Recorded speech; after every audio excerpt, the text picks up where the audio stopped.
Hello viewers, स्वागत है आप सभी का एमआरवाई स्टडी यूट्यूब चैनल में। आज का हमारा टॉपिक है सस्टेनेबल डेवलपमेंट। कल हमने पढ़ा था एनवायरनमेंट, और अगर आपने वीडियो नहीं देखी तो लिंक आपको डिस्क्रिप्शन में मिल जाएगी, आप वीडियो देख लीजिए। बहुत ज़्यादा अच्छी वीडियो बनाई है, बहुत ज़्यादा अच्छी तरीके से समझाया है। तो ये दो टॉपिक जो है हमारे, वो बहुत ज़्यादा इजी टॉपिक है। अगर आपने इनको अच्छी तरह ले लिया, मतलब कि इजीली आपने पढ़ लिया, तो आपको मतलब अच्छे खासे मार्क्स मिल जाएंगे आपके एग्जाम में। ठीक है, तो बहुत ज़्यादा इजी टॉपिक है और ज़्यादा इन पर फोकस करने की ज़रूरत नहीं है, क्योंकि इसमें जो भी चीज़ें हैं वो कॉमन सेंस वाली चीज़ें हैं, जो कि आप छोटी सी क्लास से पढ़ते हुए आ रहे हैं। ठीक है, तो सस्टेनेबल डेवलपमेंट जो है हमारा बहुत ज़्यादा इजी टॉपिक है। इस टॉपिक को आज हम कवर करने वाले हैं। तो इस टॉपिक को कवर करते हैं हम। देखो, सस्टेनेबल डेवलपमेंट क्या है? सस्टेनेबल डेवलपमेंट को हिंदी में बोलते हैं सतत विकास। ठीक है, किस चीज का सतत विकास? हमारा जो एनवायरनमेंट है उसका सतत विकास। जो हमने कल एनवायरनमेंट पढ़ा था, तो हमने एनवायरनमेंट में ये समझा था कि हमारा एनवायरनमेंट किन किन प्रॉब्लम से गुजर रहा है, तो उससे क्या क्या एनवायरमेंटल डिग्रेडेशन हो रही है। साथ ही साथ हमने ये पढ़ा था कि हमारे इंडिया को क्या क्या प्रॉब्लम फेस करनी पड़ती है एनवायरनमेंट से रिलेटेड। तो बेसिकली इस प्रॉब्लम को दूर करने के लिए हमारे पास एक फिनोमिना है जिसको बोलते हैं हम सस्टेनेबल डेवलपमेंट। ठीक है, उसको हिंदी में बोलते हैं सतत विकास। ठीक है, तो sustainable development is the process of economic development which aims at raising the quality of life of both present and future generations without threatening environment. In sustainable development क्या है? एक प्रोसेस है। किस चीज का? इकोनॉमिक डेवलपमेंट का। Economic development का कैसे है? क्वालिटी ऑफ लाइफ को चेंज करने के लिए, आज की क्वालिटी ऑफ लाइफ और फ्यूचर जनरेशन की क्वालिटी ऑफ लाइफ को चेंज करने के लिए, बिना एनवायरनमेंट को नुकसान पहुंचाए हुए। ठीक है, सस्टेनेबल डेवलपमेंट क्या है? बिना एनवायरनमेंट को नुकसान पहुंचाए हुए आज का और हमारे आने वाला कल का जितना भी इकोनॉमिक डेवलपमेंट है उसको सुधार करना और हमारी क्वालिटी ऑफ लाइफ को बढ़ाना, उसको बोला जाता है सस्टेनेबल डेवलपमेंट। अब सस्टेनेबल डेवलपमेंट जब है तो उसकी कुछ इंपॉर्टेंस होंगी। जब भी सस्टेनेबल डेवलपमेंट को फिनोमेना को चुना गया फॉर द एनवायरनमेंट, तो उनकी इंपॉर्टेंस को हम पढ़ते कि इंपॉर्टेंस क्या है। So importance comes here that rise in real per capita income. जो हमारी पर कैपिटा इनकम होती है, हमारी पॉपुलेशन में से पर पर्सन की जो इनकम है, उस पर कैपिटा इनकम को बढ़ाता है। कैसे बढ़ाता है? ऑटोमेटिकली जब हमारी जो रियल जीडीपी है वो इंक्रीज होगी इसकी मदद से, तो हमारा जो रियल पर कैपिटा इनकम है वो भी ऑटोमेटिकली इंक्रीज होगा। दूसरा आता है इकोनॉमिक एंड सोशल वेलफेयर। अब भाई साहब, ये सस्टेनेबल डेवलपमेंट जो है वो एक तरीके का डेवलपमेंट है। तो वो हमारे सस्टेनेबल डेवलपमेंट से क्या हो रहा है? उससे हमारा इकोनॉमिक प्लस हमारा जो सोशल वेलफेयर वाला जो थिंक है, मतलब कि एजुकेशन, हेल्थ, ठीक है, हाउसिंग, तो ये सारी चीजें भी, फैसिलिटीज भी हमारी पूरी हो जाएंगी। इकोनॉमिक में हमारा जो इंफ्रास्ट्रक्चर वाला जो चीज है, मतलब कि एनर्जी जिससे आती है, सनलाइट, ठीक है, वाटर, फिर उसके बाद विंड एनर्जी, तो ये सारी चीजें भी हमारी इससे फुलफिल हो रही हैं। दूसरा अगर हम देखते हैं, ability of future generation to fulfil their need not to be impaired. जो हमारी फ्यूचर जनरेशन है उसके लिए हमें कुछ बचाना है, तो उसको बचाने के लिए, फॉर एग्जाम्पल, हमने पिछली वीडियोस में पढ़ा था, जो हमारी जो अभी इस टॉपिक के पहले जो वीडियो निकल गई इन्वायरमेंट से पहले, उसमें हमने पढ़ा था कि जो हमारे रिसोर्सेज हैं वो निरंतर घटते चले जा रहे हैं। उन रिसोर्सेज को रोकने के लिए हमें क्या करना पड़ेगा? हमें सस्टेनेबल डेवलपमेंट को यूज करना पड़ेगा। ठीक है, तो इसीलिए हमारी जो फ्यूचर जनरेशन है, जो हमने फायदा ले लिया, वो भी फायदा ले पाए, इसीलिए हमारा सस्टेनेबल डेवलपमेंट यहाँ पर इंपॉर्टेंट है। फोर्थ आता है rational use of natural resources. अब वही बात आ गई यहाँ पर कि जो हमारे जो नेचुरल रिसोर्सेज हैं उनका क्या हो? Rational use. रैशनल यूज मतलब कि बिल्कुल उसका यूज, हम क्या कह सकते हैं, उसका ओवर यूज ना हो जाए। ठीक है, उसका यूज जितनी जरूरत है हमें उतनी जरूरत का हम यूज करें, बाकी हम उसको सेव कर लें। फॉर एग्जाम्पल अगर हम देख लें तो फॉरेस्ट जो है हमारे, वो नेचुरल रिसोर्सेज में है, लेकिन फॉरेस्ट का अगर हम मिसयूज करेंगे, हम पता चला हमने काट दिए, ठीक है, बेफजूल में हमने कुछ भी काट दिए, वहां पर इंडस्ट्री सेटअप कर दी, ठीक है, तो उससे क्या होगा? उससे हमारे जो नेचुरल वाइल्ड लाइफ है उसको नुकसान पहुंचेगा। तो हमें क्या करना है? हमें उसका रैशनल यूज करना है। फिफ्थ आता है चेक ऑन पॉल्यूशन। अब सस्टेनेबल डेवलपमेंट से जो सबसे अच्छी जो चीज होती है वो होती है पॉल्यूशन को रोकता है। कैसे? इसमें हम वो रिसोर्सेज का यूज करेंगे जो रिसोर्सेज हमारे क्या होंगे, वो रिसोर्सेज जो हमारे रिन्यू हो जाए। तो नॉन रिन्यूएबल रिसोर्सेज में हमारे फॉसिल फ्यूल्स का यूज होता है जिससे हमारी पॉल्यूशन होती है, और साथ ही साथ केमिकल फर्टिलाइजर्स वगैरह जो बनते हैं हमारे, उनसे भी हमें नुकसान पहुंचता है। तो वो सस्टेनेबल डेवलपमेंट उसको रोक लेता है, तो पॉल्यूशन पर भी इसको चेक करता है सस्टेनेबल डेवलपमेंट। सो ये थे हमारे कुछ इंपॉर्टेंस कि हमारी सस्टेनेबल डेवलपमेंट को क्यों लाना चाहिए, क्यों इस फिनोमेना को अप्लाई करना चाहिए एनवायरनमेंट को सेव करने के लिए। अब हम पढ़ते हैं कि क्या क्या स्ट्रेटेजीज यूज करनी चाहिए for the sustainable development. So now come the strategies for sustainable development. So basically जो हमारी सस्टेनेबल डेवलपमेंट की जो स्ट्रेटेजीज हैं वो बनाई क्यों गई, सबसे पहले तो ये समझ लेते हैं। तो वो सस्टेनेबल डेवलपमेंट करना तो एक फिनोमेना था, लेकिन उसके पीछे का जो राज था वो था हमारे इंडिया का डेवलपमेंट। और इंडिया का डेवलपमेंट कब होगा? जब इंडिया का डेवलपमेंट जब होगा जब उसकी इन्वायरमेंटल प्रॉब्लम्स को इरेडिकेट कर दिया जाएगा। सो उन इरेडिकेट प्रॉब्लम के लिए हमारी कुछ स्ट्रेटेजीज हैं सस्टेनेबल डेवलपमेंट, ये सस्टेनेबल डेवलपमेंट को कैसे फैलाया जाए, उसके फिनोमेना को कैसे वर्क में लाया जाए।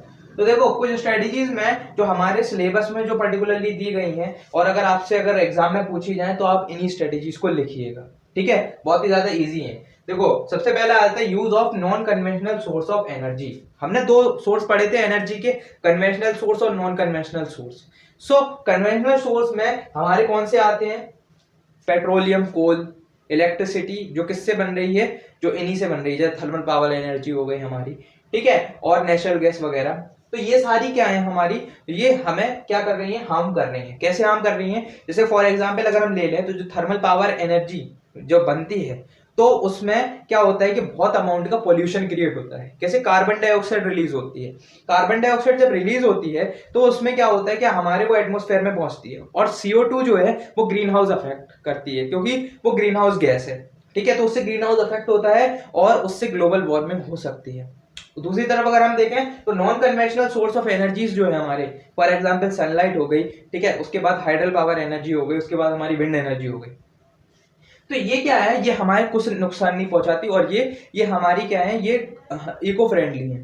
तो बेसिकली इनको हम जब यूज करेंगे तो हमारा सस्टेनेबल डेवलपमेंट होगा। दूसरा आता है एलपीजी गैस एंड गोबर गैस एंड रूरल एरियाज। अब आपने देखा होगा कि जो नॉन कमर्शियल एनर्जीज हैं हमारी, मतलब कि फॉरेस्ट वेस्ट हो गया, एग्रीकल्चर वेस्ट हो गया, फॉरेस्ट वुड हो गया, वुड फ्यूल हो गया, तो ये क्या है, ये जो हमारे जो रूरल के एरियाज के जो लोग होते हैं वो क्या करते हैं, वो ये यूज करते हैं। क्यों? क्योंकि वो कमर्शियल एनर्जी नहीं उठा पाते, ठीक है, मतलब कि वो अरेंज नहीं कर सकते कमर्शियल एनर्जी, क्योंकि वो बहुत ज्यादा महंगी होती है। तो गवर्नमेंट क्या करती है, गवर्नमेंट एलपीजी गैस को सब्सिडाइज करके सब्सिडाइज रेट पर बेचती है, जिससे क्या हो सके कि घर घर एलपीजी गैस जल सके रूरल एरियाज में। दूसरी तरफ अगर हम बात करते हैं गोबर गैस की, तो बहुत सारे रूरल एरियाज में गोबर गैस के प्लांट्स लगाए गए हैं। जो भी हमारा जो काउ डंग होता है या फिर जो एनिमल डंग होता है उसको क्या करा जाता है, वो एक कंटेनर में जाता है, जो स्लरी बनता है, उस स्लरी को जब वो गैस में तब्दील होता है तो उस गैस को हम लोग कुकिंग के लिए यूज करते हैं, ठीक है, तो वो हमारी गोबर गैस कहलाती है। तो वो रूरल एरियाज में अब ये चीज इनिशिएट करी जा रही है, क्योंकि इससे पॉल्यूशन नहीं होता। जो हमारा जो फुल फ्यूल वुड था या फिर जो हम एग्रीकल्चर वेस्ट जलाते थे उससे हमारा बहुत ज्यादा धुआं फैलता था, जिससे हमें पॉल्यूशन क्रिएट होता था, ठीक है, इससे पॉल्यूशन क्रिएट नहीं होगा। It is totally environment friendly. Third आता है सीएनजी इन अर्बन एरियाज। अब अगर हम अर्बन एरियाज की बात करें तो सबसे बेहतरीन एग्जाम्पल है हमारा दिल्ली, जहां पर सबसे पहले सीएनजी वाली ऑटो शुरू हुई। अब ऐसा क्यों करा गया कि अगर आप न्यूज देखते हो तो उसमें आपको पता लगता होगा कि दिल्ली जो है सबसे ज्यादा पॉल्यूटेड एरिया है, और वहां पर इतने ज्यादा रेस्पिरेटरी डिजीजेस वहीं से आते हैं हमारे सबसे ज्यादा। तो ये क्या है, एक तरीके से वहां पर हमारा एक पॉल्यूशन से भरा हुआ है वो एरिया, क्योंकि वहां पर इतनी ज्यादा पर्सनल वहां पर कार्स है, ठीक है, उसके बाद आपके पास ऑटोज है, और एक तो बहुत ज्यादा पॉपुलेशन वाली सिटी है इसीलिए, ठीक है। तो सीएनजी का यूज वहां पर हुआ, क्यों? क्योंकि वहां पर जितने पब्लिक ट्रांसपोर्ट है उनमें अगर हम सीएनजी का यूज करेंगे तो क्या होगा, वो इको फ्रेंडली है सबसे पहले, तो उससे पॉल्यूशन नहीं फैलेगी, तो हमारा जो पॉल्यूशन रेट है वो कम हो जाएगा। फोर्थ आता है विंड पावर। अब भाई विंड पावर की अगर हम बात करें तो विंड पावर कैसे यूज होती है। देखो सबसे पहले तो क्या होता है कि हमें जगह जगह जहां पर जो तेज हवा वाले एरियाज होते हैं, जैसे कि हमारे इंडिया में ले लें तो राजस्थान और गुजरात तेज हवाएं चलती हैं यहाँ पर, ठीक है। तो वहां पर क्या हो सकता है, वहां पर हम विंड पावर के लिए विंड मिल सेटअप कर सकते हैं, लेकिन इसमें गवर्नमेंट को जो इनिशियल कॉस्ट आता है वो बहुत ज्यादा होता है, और साथ ही साथ टेक्नोलॉजी जो है हमारी वो डाउन है इस क्षेत्र में, इसीलिए गवर्नमेंट क्या कर रही है, यहाँ पर विंड पावर को सेटअप नहीं कर पा रही है। लेकिन आने वाले समय में गवर्नमेंट ये चीज को इनिशिएट कर रही है या एनकरेज कर रही है कि विंड पावर मिल सेटअप हो सके। फिफ्थ आता है हमारा solar power through photovoltaic sales. अब भाई फोटोवोल्टिक सेल क्या होता है वो समझ लो पहले। फोटोवोल्टिक सेल्स वो सेल्स होते हैं जो सनलाइट को क्या कर लेते, कैप्चर कर लेते।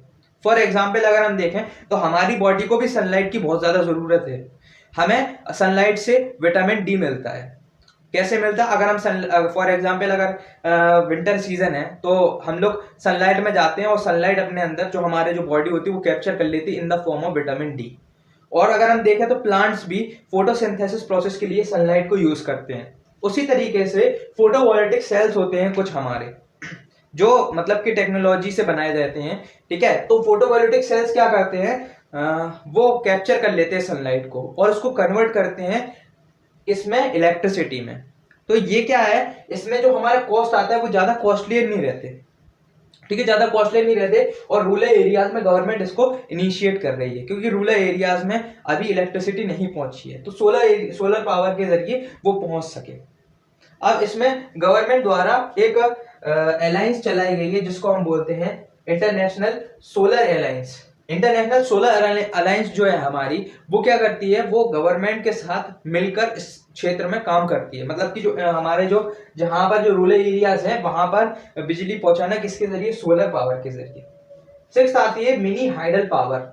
अब आपने हाइडल पावर का नाम तो सुना होगा लेकिन आपने मिनी हाइडल पावर का नाम नहीं सुना होगा, या आप पहले सुन रहे होंगे। मिनी हाइडल पावर प्लांट्स कुछ ऐसे होते हैं, कुछ एरियाज जो होते हैं हमारे hilly areas, for example rural के जो हिली एरियाज हैं हम एग्जांपल के तौर पे ले लें, तो वहां पर क्या है, वहां पर बिजली नहीं है फॉर एग्जांपल। लेकिन हिली एरियाज में आपने देखा होगा स्ट्रीम्स होती हैं बहती हुई, वहां पर झरने होते हैं जो मतलब कि पेरिनियल होते हैं, हमेशा बहते जाते हैं, ठीक है, देखे होंगे आपने बहुत से। तो वहां पर क्या होता है कि जो टरबाइंस होते हैं वहां सेटअप कर दिए जाते हैं उन वाटरफॉल्स में या उन स्ट्रीम्स में। जब टरबाइन सेटअप कर दिए जाते हैं तो वहां से बिजली बनती है और फिर वो जगह जगह जो हमारे जो पास के इलाके हैं वहां पर पहुंचती है। तो वो जो छोटा सा जो मतलब जो सेटअप करा जाता है उसको बोलते हैं हम मिनी हाइडल पावर। सेवेंथ आता है ट्रेडिशनल नॉलेज एंड प्रैक्टिसेस। अब आपने देखा होगा कि अभी जो हमारी जो बढ़ती जो जनरेशन आ रही है वो हमारी वेस्टर्न मेडिसिन की तरफ बढ़ती जा रही है। अब वेस्टर्न मेडिसिन से क्या हो रहा है, फॉर एग्जांपल अगर हम देखें तो हमारी इंडिया में वेस्टर्न मेडिसिन जो है वो खूब तेजी से बढ़ती चली जा रही है। जो डॉक्टर्स बन रहे हैं वो वेस्टर्न मेडिसिन में ज्यादा ध्यान दे रहे हैं, लेकिन उनको ये नहीं पता कि हमारी इंडिया में 15,000 से ज्यादा ऐसी जड़ी बूटियां हैं जो हमारे इंडिया में है, लेकिन सिर्फ उसमें से 8,000 जड़ी बूटियां यूज हो रही हैं। जो हमारा आयुर्वेद सिस्टम है, यूनानी सिस्टम है, तिब्बतियन सिस्टम है, फोक सिस्टम है, उस चीज को हम भूलते चले जा रहे हैं। उससे क्या हो रहा है कि जो हमारा जो सिस्टम, जो हमारा जो इंडिया का जो ट्रेडिशन है वो खोता चला जा रहा है। अभी जो हमारे पास जो शैम्पू बन रहे हैं, जो सोप बन रहे हैं, जो भी हम कुछ खा रहे हैं उनमें केमिकल का यूज हो रहा है। और जो हमारे इंडिया में जो भी जड़ी बूटियां बन रही हैं उनसे जितनी भी चीजें बन रही, जो आयुर्वेदा की चीजें हैं, वो क्या है, वो इतनी ज्यादा केमिकल नहीं होता, उसमें केमिकल होता ही नहीं है। तो वो क्या करेंगे, वो हमारी बॉडी को हार्म नहीं करेंगी। दूसरी चीज, अगर हम केमिकल फर्टिलाइजर्स की बात कर लें तो जो कीटनाशक में यूज होते हैं पेस्टिसाइड्स वगैरह, उनमें भी बहुत ज्यादा होता है। वो अगला टॉपिक हम पढ़ते हैं। 8th वाला टॉपिक है बायोकंपोजिंग। बायोकंपोजिंग मतलब कि जो हम अभी अपने एरियाज में फर्टिलाइजर्स का यूज कर रहे हैं। फर्टिलाइजर्स कौन से, केमिकल फर्टिलाइजर जो हमारे फैक्ट्रीज में बनते हैं। अब जो फैक्ट्रीज वाले जो केमिकल फर्टिलाइजर्स है हमारे, वो क्या करते हैं, वो हमारे अगर हमने उसको ज्यादा डाल दिया तो हमारी जो सॉइल है उसको अफेक्ट कर देंगे। साथ ही साथ जो हमारा ग्राउंड लेवल पे जो वाटर है वो उस वाटर को भी अफेक्ट कर देंगे, उसको कंटेमिनेट कर देंगे। और दूसरी चीज, अगर उसमें ज्यादा चला गया तो हमारे पेड़ों को भी नष्ट कर देंगे। दूसरी तरफ अगर हम देखते हैं कि हमारे पास बायोकंपोजिंग है। बायोकंपोजिंग मतलब कि जो भी हमारा एनिमल डंग होता है या फिर वेस्ट होता है, जो हम क्या बोलते हैं वेजिटेबल वेस्ट हो गया या फिर फ्रूट वेस्ट हो गया, तो वो क्या है, हम उसको क्या कर सकते हैं, हम उसको कंपोस्ट कर सकते हैं, कंपोस्ट पिट बनाकर। ठीक है, कंपोस्ट पिट बनाकर उसको कंपोस्ट कर सकते हैं। वो क्या होगा, कुछ सालों बाद वो मैन्योर में चेंज हो जाएगा, वो हमारा मैन्योर में चेंज होगा, और फिर जब हम उसको यूज करेंगे तो इतना ज्यादा वो किसी भी चीज को अफेक्ट नहीं करेगा। नाइन्थ आता है हमारा बायोपेस्ट कंट्रोल। अब भैया बायोपेस्ट कंट्रोल क्या है, देखो हम पेस्टिसाइड्स यूज करते हैं, पेस्टिसाइड्स में पता नहीं कौन सा कैसा केमिकल यूज हुआ हो, तो वो क्या करते, फसल में वो चला तो गया, लेकिन उस फसल को खाने लायक बिल्कुल अच्छा नहीं बनाएगा वो, उससे क्या पता कोई बीमारी हो जाए किसको। दूसरी चीज, अगर वो एनिमल्स ने खा लिया और एनिमल्स के बाद भी वो अगर हमारे अंदर पहुंच रहा है तो वो हमें भी अफेक्ट करेगा और एनिमल्स को भी अफेक्ट करेगा। तो इसीलिए गवर्नमेंट क्या कर रही है, या फिर हम कह सकते हैं कि सस्टेनेबल डेवलपमेंट के जरिए हम इसमें क्या कर सकते हैं, बायोपेस्ट में हम क्रॉप रोटेशन का यूज कर सकते हैं। क्रॉप रोटेशन से क्या होगा कि अगर हम बदल बदल के फसल उगाएंगे तो उससे क्या होगा कि कीड़ों को और जितने भी पेस्ट हमारे उसमें फिर रहे हैं उनको मौका ही नहीं मिल पाएगा फसल खाने का। दूसरी चीज, कुछ ऐसी बर्ड्स आती हैं, कुछ ऐसे एनिमल्स आते हैं जो क्या करते हैं, जो छोटे छोटे हैं और जो अदर जो प्रे होते हैं उनके, जो फसल को नष्ट करते हैं उनको खा लेते हैं। तो जिससे क्या होता है कि फसल नष्ट नहीं हो पाती और वो उनको नष्ट कर देते, उनको नष्ट करने से बचा लेते।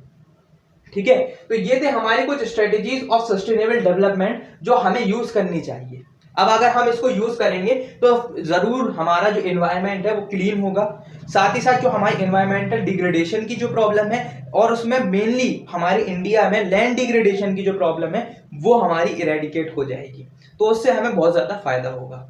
ठीक है, तो ये था हमारा चैप्टर, जो 9th चैप्टर हमारा यहाँ पर आज खत्म होता है। इसके बाद हम आगे का चैप्टर पढ़ेंगे, देखते हैं कौन सा चैप्टर है। और अगर आपको इस वीडियो में कुछ समझ में ना आया तो आप कमेंट सेक्शन में जरूर लिखें। वीडियो अच्छी लगी हो तो लाइक जरूर कर देना, और चैनल को सब्सक्राइब नहीं करा हो तो प्लीज सब्सक्राइब द चैनल। मिलते हैं अपने अगले टॉपिक के साथ, तब तक के लिए थैंक यू।